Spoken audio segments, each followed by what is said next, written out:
Thank you for joining me on Just Jesus. I'm going to be in the Gospel of Matthew for just a minute as I talk about our mission work that we have in Cambodia that I'm very involved in, and I've been there. I'm getting close to 30 trips there now. I want to begin by setting the stage by reading a passage out of Matthew chapter 9. So let's read Matthew chapter 9, verses 35 to 38. Jesus was going through all the cities and the villages, teaching in their synagogues and proclaiming the gospel of the kingdom and healing every kind of disease and every kind of sickness. Seeing the people, he felt compassion for them because they were distressed and dispirited, like sheep without a shepherd. Then he said to his disciples, "The harvest is plentiful, but the workers are few. Therefore, beseech the Lord of the harvest to send out workers unto his harvest." In this passage, we see where Jesus is going about the cities, going about the villages, teaching in their synagogues, proclaiming the gospel of the kingdom, and he's healing every kind of disease. And of course, when he sees the multitudes, he feels compassion for them and so on. But and Cambodia Christian Ministries, cambodiaministries.org is our website.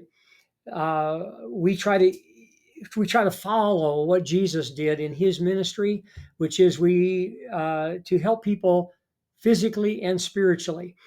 We don't ever go into a village. All of our work is in the villages. We don't do any work in the city, and uh, we never go there and just do medical. We never go there and just do Bible teaching.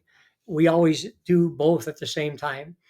And so it's amazing because of the villages we go to, they generally, almost always, they have no medical care anywhere. And so they either get sick and get better, or they get sick and die. I mean, sometimes they'll be able to get somewhere, and there may be a nurse, in a nearby village or something like that. But generally speaking, you can tell by the people that show up that they have nothing.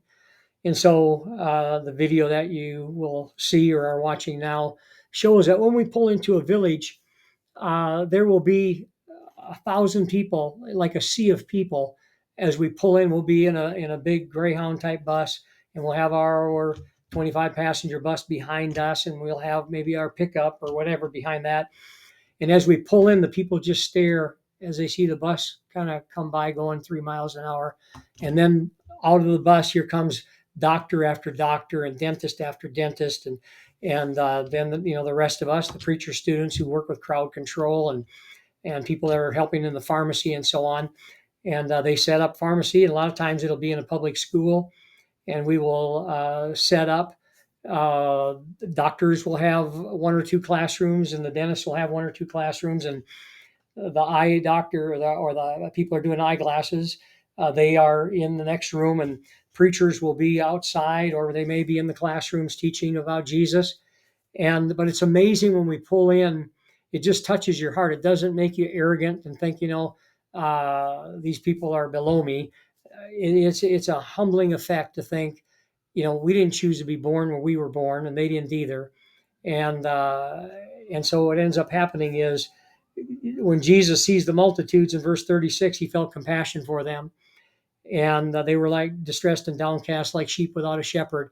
And that's how we feel, connecting the medical aspect of it to the spiritual aspect, where we teach them about Jesus and help them in their walk with God to find Jesus if they don't know him.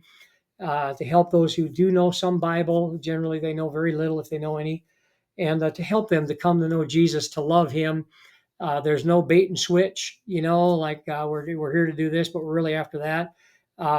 We do both, and we love to serve the people, help the people physically and spiritually. The people know that we love them, especially Sacombe, my partner who lives back over there now after living through the killing fields back in the 70s. And so I want to invite you to go to our website at cambodiaministries.org and watch some of the little 2 and 3 minute videos, read some of the information, look at some of the blogs. I think you'll be deeply moved by a great ministry that we're striving to do to imitate Jesus. Thank you for joining me today. I hope I hear from you. Maybe you need to grow in your walk with the Lord. And I would love to be help you if I can in any way. Have a blessed day. Thanks for joining me.